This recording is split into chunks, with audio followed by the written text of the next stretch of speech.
This podcast is sponsored by nobody. Hey dudes, this is Julia Montgomery, Betty Childs in Revenge of the Nerds, and you're listening to Tommy Throwback Kovac on Splat from the Past. I'm not kissing a nerd. Hey dudes, welcome to Splat from the Past, the only 80s themed horror and sci-fi show where things could get totally radical. Now, I am just so freaking excited for today's episode because I've been waiting a long time for this. I will be interviewing my fourth guest from The Last American Virgin and First Guy. One of the guys, David himself, Joe Rubbo, is on the show today. Yes, Joe Rubbo, the funny big guy who's in the movie. He was also in The World According to Garp. He was on the wrestling team with Robin Williams in that movie, and he was also in another teen sex comedy movie, another one from Canon called Hot Chili, directed by another guest of mine, Bill Sachs. And it's going to be great to have him on the show today to talk about those cult classic movies and see what he's up to today. And I know that things have been really hard for us lately, but we're all going to get through it. Life is going to return back to the way it was. I worry, but I also remain optimistic. Even at my most skeptical and my most cynical, things will be wonderful. So yeah, here is my interview with Joe Rubbo.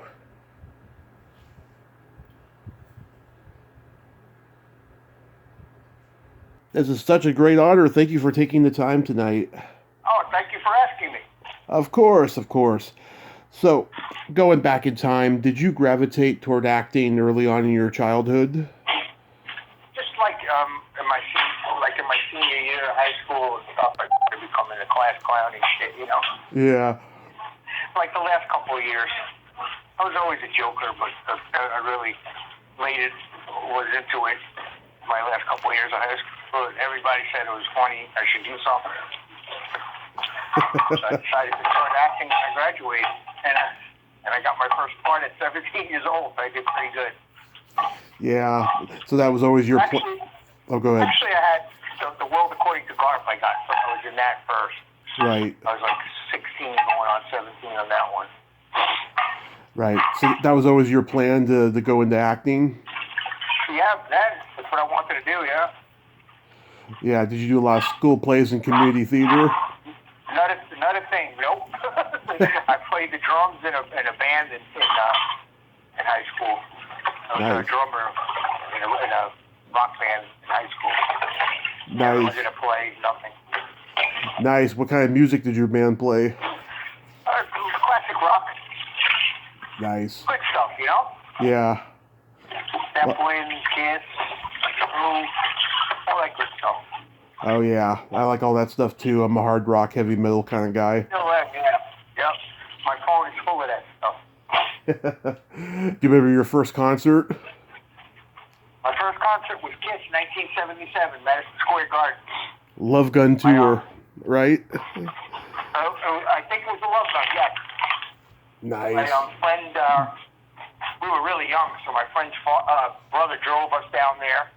He went with us to the concert. We got him a ticket. Parents wouldn't let us go to Madison Square Garden alone. Yeah, in those days, wow. Yeah, it's getting like that again over there now. So. Oh yeah, from what I've heard. Whew. Yeah, so that's cool, man. And so then, World According to Garp was your first movie. Were you nervous? Yes, very nervous.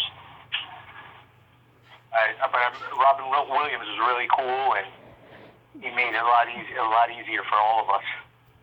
Yeah. Was he just... Like I played one of the wrestlers. Right. And it wasn't a big part. It was really an extra part, like an upgraded extra. He was funny, and he was really cool. Yeah, he made everyone laugh all day long? Yeah, pretty much, yeah. Great guy. Yeah, he would just go into routines about anything, right? Yeah, anything, and he could make anything funny. Yeah. Yeah. I remember one of the grips was a girl, mm-hmm. and she was stretching out with the microphone. Yeah. And she was stretching out with the headset, and she was wearing these snap pants. And one of the snaps came off, and they started coming off one by one. And he just was, I don't know, the way his face was and everything, like he stopped the scene and was just watching, waiting for it to snap off. So we were all dying. It seems like yesterday. Yeah. Oh, that's crazy. Yeah. George Roy Hill directed. What was he like? He was cool. He was really cool. You know, like I said, I was really young, and you know, it went very smooth, and it was a very big production. Yeah. Did you know that he had directed Butch Cassidy and The Sting and all those classics? No, I was just a kid, brother. I knew after. Yeah. After the fact, or not then. Then I was just happy to be working. Yeah, that's cool. At least you didn't know all that stuff, and then you couldn't have, fanboyed out on him. Yeah, not back then. Who's to know? Yeah. Oh, that's so cool. Did you have any experience wrestling before? Yes. I wrestled 1 year in high school. Mm-hmm. But I was heavy, so I was wrestling guys like 6'3" my weight, and it wasn't fun. Yeah. So I started playing football. I was a little more better with that. Yeah, I did football, wrestling, track in high school. Wrestling is just a tough sport, man. Yeah, it's more training and stuff than football. Yeah, football kind of. And then I go ahead. And I started in the band, and I said, "Forget, sorry, I cursed or something." Oh, you can swear. Go ahead. I figured I'd get more girls with the band, you know. Yeah. Football kind of makes you lazy, Yeah, especially that when you train, they pick the worst time to start training camp in the middle of summer. Yeah. Well, right there in the heat. Yeah. Yeah. I live in South Florida now. I don't know how these poor kids do it down here. Yeah, I can imagine. Yeah. Did you get girls in the band? What? Were you able to get girls in the band? Oh, yeah, we had our little groupies back then. It was fun. It was a lot of fun. You know, I have no regrets, stopping football and doing that. Yeah. At least you weren't in the school band, because otherwise you probably wouldn't have gotten any girls there. No. Actually, the music thing consumed me. My junior and my sophomore through my senior year, it's like it consumed me. It's all we wanted to do is practice and play in the band. Mm-hmm. So how does instead of buying a car, I bought a drum set. I didn't remember. It was crazy. After you got the drum set, did you save up to get a car? Yes, I got. Well, actually, my uncle bought me my first car after that, so I did good. What kind of car was it? It was a 71 Torino GT. Nice. I wish I had it today. Yeah. Fastback was a really nice car. You could probably get a good deal on it today. Oh, God, yeah. So how does The Last American Virgin come to you?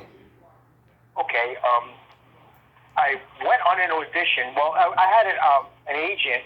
Mm-hmm. I had a manager, and then I had an agent, a lady in Harlem, a black lady in Harlem. I don't remember her name. Yeah. If I told you her name, I'd lie. Hold on, maybe my mom remembers. My mom's here with me. Okay. She's the one who really got me into the acting. Okay. Yeah. My manager's name was Peggy Bramson. Mm-hmm. And then the agent, Mom, do you remember the black lady that sent me on the audition? She was from Harlem. What was her name? You remember? No, we're talking like 30-something years ago. Yeah. No, but she sent me on the audition. I went for an audition in Manhattan, and I got a call back. They said they want to see you again. Mm-hmm. I said, okay, but they want to see you in L.A. I said, what? And she's like, yeah, they really like you. I said, after that little audition? She goes, yes, they really like you. Now, what happened before that, I tried out for a movie for Tony Bill, director Tony Bill. Yeah. Yeah, and he didn't use me in the movie, but that was all I really had in the world, according to Garp on my resume, is that I was first refusal on Tony Bill's movie. Yeah. The name of the movie was My Bodyguard, right? I think it was My Bodyguard. Yeah. Matt Dillon. Yeah. Chris Makepeace. No. That was afterwards. Oh, okay. This was a movie with Rex. Some kid Rex had long hair, was real popular back then. Huh. I have to look that up. But I was first refusal on that, and they called him. Boris Davidson called Tony Bill because they all know each other in LA, you know. Yeah. Called him and asked him about me, and he goes, "Don't let that kid slip through your fingers." Yeah. So do you remember the show Fish, the TV show Fish with Abe Vigoda? Yes. It was a Barney Miller spin-off, right? Yes, exactly. Do you Yeah. remember the heavyset kid? He was also in the movie with Scott Baio when they played the young gangsters. Oh, Bugsy Malone. Yes, he was the bad guy in Bugsy Malone. Okay. Yeah. Fat Sam the man in Bugsy Malone. That's what his role. So it was between me and him. It was between us two, and we went to L.A. both of us. And I sent him home packing, brother. Nice. Was the Tony Bill movie 6 Weeks with Dudley Moore? No. It was a movie with Rex Harrison. Sooner or Later. That's what it was called. Okay, Sooner or Later. Yeah. Sooner or Later it was called. And it wound up being a flop. Yeah. That's because I wasn't in it. But anyway, no, he wound up doing very, very good movies. And I saw him many times when I was in L.A. He had a restaurant that we went to. Mm-hmm. And the first time I ever had steak tartare, I didn't know what the hell it was. Yeah. I said, "You guys gonna cook this or what?" Yeah. He said, "No, that's it. That's what it's like." Yeah, Stuntman I interviewed a couple of years ago was supposed to get me an interview with him last year, and it never happened. Hopefully it will. Yeah. Yeah. And then before I moved to Florida in 1988 or 89, I read for Wise Guys, which of course became Goodfellas. Yeah. And I met Martin Scorsese, and I went down a few times and read for it, but he told me I was too young. I was a muscle guy with friggin' the mullet and everything else. Yeah. He goes, "I'm too young for the part he wants me for." I'm like, "You can't use me in anything else." He goes, "I wish I could." And God, look how popular that movie was. Yeah. So it's like I also read a few times for The Outsiders. Wow. Everybody in that became a superstar. Mm-hmm. Everyone in that became a superstar. Tom Cruise, Ralph Macchio, Patrick Swayze. Yeah. You can name it, yeah. Matt Dillon. Yeah. Everybody in that became a superstar. Never missed that one. Yeah. Did you create a lot of David's synchronicities and humor in the movie? Like, did they let you improv? Boris Davidson was tremendous. I mean, there's no way to describe. He brought shit out of me that I didn't even know I had. Mm-hmm. He's like, well, first of all, he's a very smart man for what he did. They got the Carmela scene out of the way first. They filmed that first. Yeah. They got the nudity and all the shit that everybody was shitting bricks about out of the way first. Yeah. Once that was out of the way, and he got the nervousness that he wanted, that he needed for that, Mm-hmm. Everybody really was nervous. We weren't really acting too much. Yeah. I was over here, I'm 17 going on 18-year-old, and this lady, she was gorgeous at the time, Louisa Moritz, totally naked. Oh, yeah. On top of her, and this and that. And after that, it was pretty smooth sailing. Yeah. We breezed right through it, boom, right after that. Yeah, it's my favorite teen movie of all time. I mean, even that downbeat ending, which is probably the most downbeat ending in any teen movie history, it's worth it, you know? Yeah, it's really, I was contracted to do 5 movies with Canon Films because it was the U.S. version of the Lemon Popsicle series. Right. It was the U.S. version. And Boaz and Menachem had a falling out. Yeah. And that was the end of that. I guess they were fighting over who had the rights to the movie and the series, and I guess Boaz had the rights, so never went anywhere. Another shot in the dark, you know what I mean? Yeah. I do know he did. We did an off spin on it, Hot Chili. Yeah. I don't know if you remember that one. I remember it. It was Bill Sachs. It was a really bad movie. I mean, compared to Last American Virgin, but it was a blast to film. But it was really wasn't a good movie. I talked to Bill Sachs about it. Yeah. Yeah, Bill's great too. He's a great guy. Poor guy broke his wrist saving me on the set. Oh yeah. one of the beams or something going across the set came down, and to avoid it from hitting me, pushed it out of the way. He broke his wrist. Damn. Yeah, they were saying that place was haunted, and things kept happening on the set. That's dedication. Yeah. Great, another great guy. I gotta ask you about the classic dick measuring scene. That must have been awkward. Yeah, well, they had pieces of wood in their pants, so we weren't seeing no dicks, or thank God for that. They had these pieces of wood in their mouth that made them look like they were hard-ons, and the way they had the cameras, you could tell, they weren't pulling the front of their pants down, they were just pulling the back. Yeah. Thank God. I wasn't down for that. Yeah. Everybody remembers that scene to this day, Yeah. It's yeah. It's the most talked about scene. The one who wins the pool. He who has the biggest pool, that's the one who wins the pool. Yeah. Yeah.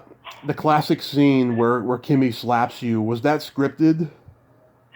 Yes, it was, but she was doing it really light, like, Yeah. always like, come on, man, tee off on the guy. He's a big guy. He can handle it. I got slapped in the movie so many times, so when I got to slap Victor, I really let the poor guy have it. Yeah. Remember by the pinball machine? Mm-hmm. Yeah. I slapped him so hard his retainer came out. And that wasn't supposed to happen. It happened. But I got some retribution. Yeah. Another great actor, Brian Peck. The guy could talk to you and 2 seconds later impersonate you to a C. Yeah. Yeah, to a C. The first time I met Kimmy was at a convention. I had my friend whose name is Joe with me, and he was having trouble taking a picture of us, right? And Right. she made some wisecrack like, "How long does it take you to press that button?" With her little voice, Yeah. And Yeah. I said, "His name is Joe. You can slap him." When she started laughing, right? Yeah, she thought that was pretty funny. I did a lot of signings with her. Yeah. I try to every signing. I'm not stupid. I try to sit next to Diane Yeah. because she gets loads and droves of people. Diane's been on my podcast long. Yeah, go ahead. I'm sorry, and I get the backwash. Yeah. People wait. They come to me and hey, let's get a signature here while we're here with him. Diane, she's been on my podcast more than anybody. She was my very first guest, and Diane's awesome. Whenever I ask her, yeah, she's always willing to come on. She loves to talk, and yeah, she's just a wonderful, wonderful lady. And Yeah. another one too from the movie that I've talked to was Winnie Friedman. Oh yeah, Winnie. Yeah. Yeah. She's married now, and her grandma or something. Yeah, we all got old. She's married to Scott Harlan, who was in Risky Business. There you go. That's what it is. I knew. Right. Yeah. She can't. Actually, the last signing we did. Yeah. Well, not the last one. The second to last one. The one we did in L.A. for show in L.A. Yeah. And the whole cast was there except Steve. He doesn't do the signings. Yeah. But the whole cast was there. Everybody. Winnie. I'm sorry. It wasn't. It was Thriller in Jersey. Oh, Chiller. Yeah, in New Jersey. Chiller. Yeah. Even Teresa came. Teresa. Tessa. Even came. Oh, yeah. I reached out to her a couple years ago. I think the message went to spam. Yeah. We were all. That was the first time all of us were together. That was pretty cool. Nice. You know the story about Diane and I, right? In The Last American Virgin. We were both of us kids from New York. Yeah. Yeah, and we my mom came with me because I was a minor. Mm-hmm. I was just about to turn 18, so she came. So we had Thanksgiving dinner together. We really became good friends. I mean, we're still good friends. Oh. When we see each other, it's like we never left off. But we helped each other a lot through being away from home and stuff. Mm-hmm. Was that your first time in L.A.? Yes. Mm-hmm. Yeah. Did you like it? I loved it back then. Yeah, I went back and I lived there for a while on my own, and I didn't like it when I lived there. Yeah. Yeah. I didn't like it when I lived there. So after you did Virgin, I mean, did it become difficult getting rules for a while leading up to Hot Chili? I really didn't do much. I mean, I was in LA for a while. I did a bunch of commercials. I did a lot of TV commercials, like a lot of them that were keeping me going for a while. And then when that movie came out on cable, it was like started a cult following. Right. So I did get a lot of parts, a lot of TV parts on stuff, but nothing crazy. I really didn't get anything. And with Hot Chili, they just called me and said, not like I had to read for it. They said, "We're doing a movie. Come on, you're coming." That's basically it. I didn't have to try out for anything for that. The part was like written for me. Nice. Yeah. How's working with Alan Kaiser? I love Al. Yeah. He's a great guy. We got along so freaking good. We became real close friends. Whenever I went to LA, I stayed with him and stuff. Good dude. I think he's living in Denver now. I don't know. I have tried to get him on the show and stuff, but when you're on a popular show like Mama's Family, you have a tendency to be guarded, Yeah, he's gold with that thing, man. Yeah. But it didn't change him. He was still crazy old. We had a piss. I'm telling you, Hot Chili, like I said, wasn't an Academy Award winning movie, but it was so much fun to make. Mm-hmm. Yeah. It's a pretty so much fun. It's a pretty funny movie, even though it's bad. Yeah, it was just so much fun. The cast and the people, and being in Mexico and that place, like it was really the handheld phone with you hold the thing to your ear and you talk into it. Yeah, it was crazy. The key to the room was like watching the Munsters, one of those big metal keys. Yeah. Yeah. It was an experience. But we got out of there in 8 weeks, which is not the norm now. The way movies are going, they're knocking these movies out quick nowadays, huh? Oh yeah, the Netflix movies and the Amazon Prime and yeah. HBO and Showtime. Yeah, I mean they're doing a lot of content. Yeah, they are. Yeah, that's what I do now. I provide content. Yeah. Oh, how was working with Taffy O'Connell? She was cool. She's still alive. Yeah. She is. I know Luisa's gone. Yeah. Yeah. Someone I know interviewed. I got to work with her again in that movie. Mm-hmm. Another crazy scene. we were laughing about it. Every time I see you, we have no clothes on. Great lady. Mm-hmm. Well, she was at the Chiller signing too. Yeah, I mean these people when they get invited, I mean they bring like the whole cast of the movie sometimes. Yeah, I think we're going to do another reunion. I think it's going to be the 40th reunion, if I'm not mistaken. Next year? In 2022. Nice. Yeah. I hope everything will be calmed down by then because if you guys do one in California, I'll be there. I'll tell you. Yeah, for sure. We'll do an interview there. Yeah. Try to get Steve to come. I'm friends with Steve. I talk to Steve. I talk to Lawrence. We all stay close. Mm-hmm. Yeah. Like he gets mad if I go to LA and I don't call him. Yeah. He's a very busy guy. Mm-hmm. He's a very successful director, very busy guy. Oh yeah, did burlesque. Great friend. Yeah. Yeah. Is it true you used to do sketches on Letterman? Me? Yes. Yeah. How did that come about? I went once. I did one stupid thing. Catchphrase. Mm-hmm. It's called the catchphrase. They put a bunch of people up. He wound up liking me, and then I started doing a skit as his stepson. Like I was his stepson, and I was stealing shit off the set, and I was running gambling. It was great. It was fun. Talk about a cool dude. That guy was the best. Yeah. That was so cool. Was Chris Elliott still on there? Yeah, he was on there. He was there. And Larry Budd. This was in the like 87, 88. The Yeah. last time I was on it was 1990. I was living in Florida, but I went up to New York, and they called me and they said, could you be on the show? And I said, yeah, just go so happens I'm here in New York. They go, okay, come. And that was the last time I had. And that's the only one I found, is that last one I was on. Mm-hmm. Yeah. I have the clip somewhere. Send it to you. Okay. Yeah. I mean, if I even see that one, on YouTube, I'll let you know. Yeah, I have that clip. So my cousin found it for me, actually. Nice. Yeah. So what made you get into mortgage breaking?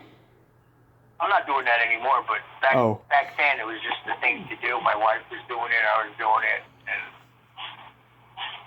now's the time to be in it again too. But I'm not doing that anymore. I'm into production now. I have a production company, and we have a television show called VIP TV.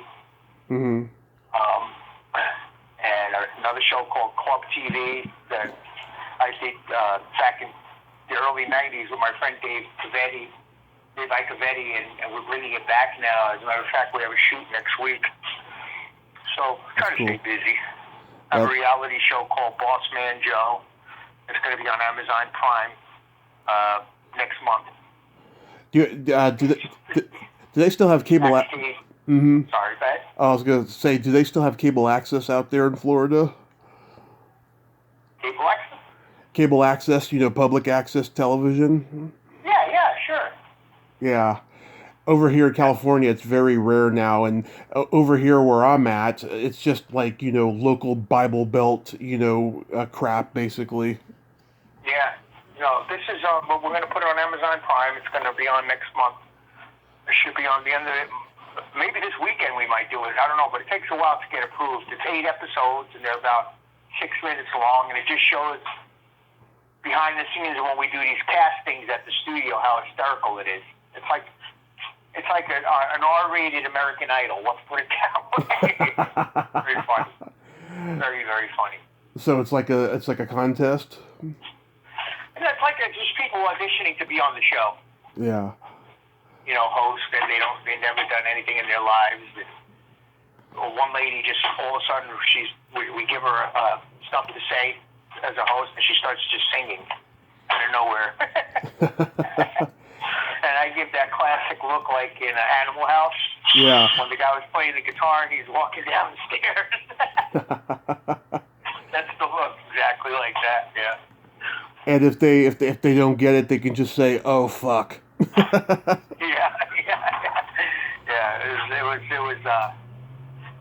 It was pretty cool. That is cool. Hopefully a lot of people watch it. Yeah. Is it going to be available on the internet? Yeah, sure it is. Oh, you're talking about I think it's available now on the internet on the VIP Lifestyle Network channel. Oh, okay. I'll check it out then. Yeah, see, you got to look it up, Boss Man Joe. I don't know if all the episodes are on there, but I think some of them are. The first one is on there, I think. Okay. I'll check it out. Well, Joe, I thank you so much for coming on the show tonight. It was a pleasure. I'm sorry I kept you waiting. I just got home late. Yeah, that's perfectly fine. Trying to get this shoot lined up for next week that we're doing. Yeah, and I just was a little late, and then I come home and had to make dinner for my mom. She's not feeling well, so I'm taking care of her. I hope she feels better. And yeah, that's perfectly fine. Like I said, everyone's been late today. Usually I'm the one who does the calling, but today was one of those rare days where everyone was calling me and they were all late. So. What other guests you have today? Let's see. I had this female comedian who starred in the '80s named Diana Jordan. She was hilarious. And then I had this actor. You probably remember him. He left acting and he actually went into realty. His name's Miles Chapin. Oh, sure. Yeah. He was a great guy, and we had a good talk today. So where do you put this show now? Put it on YouTube. Right on YouTube? Okay. Yeah. When you get it on and stuff, let me know. I'll put it on my social media and stuff. Absolutely. Everyone gets a copy as soon as we're done. Okay, my man. Anytime you want to talk, I'm down for it. Absolutely. Thank you so much, Joe. All right, my friend. Have a good one. You too. Bye-bye. Bye-bye. Well, there you have it. Joe Rubbo. Ain't he a cool dude? Nice guy. Glad we got to talk. Yeah, it was pretty damn funny. Some of the anecdotes he had there. Well, until next time, this is Tommy Throwback Kovac saying, there's no shame in living in the past, because the present sucks. Later, dudes.